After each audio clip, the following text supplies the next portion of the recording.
often the thing that's holding you back is something you're holding on to. I bumped into my dad on a public transportation in Philadelphia. Like, not seeing him in years, I randomly saw my dad. I love that you brought that up. I mean, one of the reasons we pushed this show back was you lost your father recently. Yeah. Mm-hmm. And when I heard the news, obviously, you know, my love and condolences to your family. And I was looking at what you were sharing and commenting about. And there was this one thing that you said that really stuck with me. And you said that my kids actually think I'm the coolest dad on the planet. I know why I am the way I am. My dad has a lot to do with that.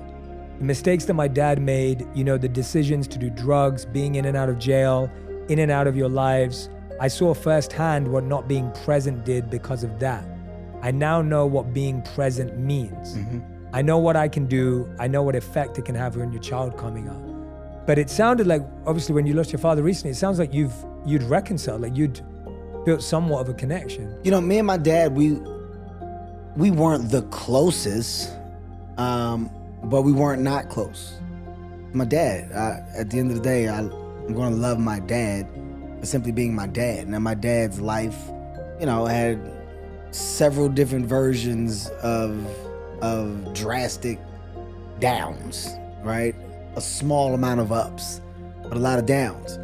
I can easily sit here and ridicule or judge my dad for the mistakes that he made or for his past, but that does nothing.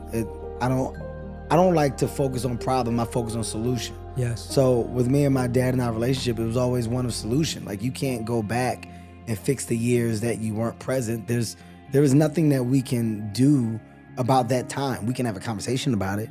We can talk about it. And then me and my dad talking, my biggest thing was, you don't have to focus on what you can't change. The fact that you're here now and that you made a decision to get clean, to turn your life around. It's never too late. My dad was, 50 plus at the time when he said, I'm gonna go ahead and figure it out. And I'm gonna close that door and I'm gonna work on this other door. This door over here was, like I said, jail, drugs, in and out of his kid's life, to the point where, there was a time when we didn't know where my dad was. And I bumped into my dad on the train. I tell a story. I bumped into my dad on a public transportation in Philadelphia. Like, not seeing him in years, I randomly saw my dad. And my dad was so embarrassed, he got off the train and ran. But it's like, that's where that world and that relationship was. And what I do very well, I don't hold on to grudges or gripes. It takes too much time, it takes too much energy. Things will work themselves out. They never not have. It'll always work itself out. And me and my dad worked it out, right? Like, it's about the grandkids. And our relationship got better as he embraced the opportunity to be a great grandpa. And seeing him try to do that right was his way of saying, I wish I could have done this right for you. I can't. Like, I know what you're saying without saying it. Sometimes you don't need words. Although some people do need them, sometimes your actions are a little better. And my dad's actions, in trying his best to be an unbelievable grandfather, made our father-son relationship that much better. And, there was a lot of conflict between my brother and my dad, and seeing that mend over the time. And just saying, look, I'm not supposed to be here. Dad, look at what your son has done. Look at where I am. Being that I can, I want to make sure that you get to see some dope things in life. Here, let's do this and take that and live like this and do. So things work themselves out. His reward for giving his energy to something positive and life-changing was his son becoming successful and his son saying, Dad, huh? It's not expected. That wasn't the plan. You got a great piece of light at the end of that dark tunnel that you didn't expect, that I didn't expect, because I didn't expect to be here. So everything it works itself out. Yeah. And, and losing my dad is when you look back and you go, yo, he was all right? Like, my reflection, my conversation, my words when I speak on behalf of my father, they're so positive and dope because he did good. I'm all right. Mm-hmm. I came out okay. Mom, Dad, you did good. Like whatever you did to put whatever recipe in this pot, the food came out all right. I'm a good person. I got a good heart. I treat people with respect. Ultimately, I want the most that I can possibly get out of life. I love to love. I'm a good dude. Am I perfect? No. I got some of them imperfections over there. I got some of the ones from over here, from Mom and Dad. Okay, that's life. Of course.